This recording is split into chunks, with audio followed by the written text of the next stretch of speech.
নরসিংদীর রায়পুরায় পূর্ব শত্রুতা ও আধিপত্য বিস্তারের জেরে শ্রীনগর ইউনিয়ন পরিষদের চেয়ারম্যান রিয়াজ মুর্শেদ খানের বাড়িতে হামলার ঘটনা ঘটেছে।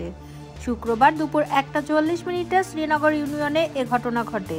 হামলার সময় গুলিতে নিহত হয়েছেন চেয়ারম্যানের চাচাতো ভাইয়ের স্ত্রী শান্তা ইসলাম। পুলিশ সূত্রে জানা যায়, নুরুল ইসলামের ছেলে সোহেল মিয়া সহ 10-12 জনের একটি দল চেয়ারম্যানের বাড়িতে অতর্কিত হামলা চালায়। চেয়ারম্যান ও তার পরিবারের সদস্যরা তখন বাড়িতে না থাকায় তারা বাড়িঘর ভাঙচুর ও লুটপাট চালায়। এ সময় শান্তা ইসলাম তাদের বাধা দিতে গেলে তাকে লক্ষ্য করে গুলি ছোড়া হয়। গুলিটি তার পিঠে লাগে। পরে গুরুতর আহত অবস্থায় হাসপাতালে নেওয়া হলে চিকিৎসক তাকে মৃত ঘোষণা করেন। রায়পুরা থানার ভারপ্রাপ্ত কর্মকর্তা মোহাম্মদ আদিল মাহমুদ বিষয়টি নিশ্চিত করে জানান, হামলার ঘটনার পর থেকে এলাকার উত্তেজনা বিরাজ করছে। পুলিশ দ্রুত হামলাকারীদের চিহ্নিত করে আইনানুগ ব্যবস্থা নিতে কাজ করছে। রায়পুরা উপজেলা স্বাস্থ্য কমপ্লেক্সের চিকিৎসক ইসমাইল হোসেন রাজীব বলেন, শান্তা ইসলামকে মৃত অবস্থায় হাসপাতালে আনা হয়।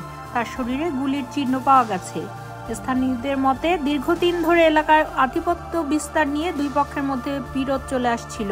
এই ঘটনার পর থেকে এলাকার সাধারণ মানুষ আতঙ্কে রয়েছে। পুলিশ হামলাকারীদের ধরতে অভিযান পরিচালনা করছে এবং এলাকায় অতিরিক্ত নিরাপত্তা ব্যবস্থা নেওয়া হয়েছে।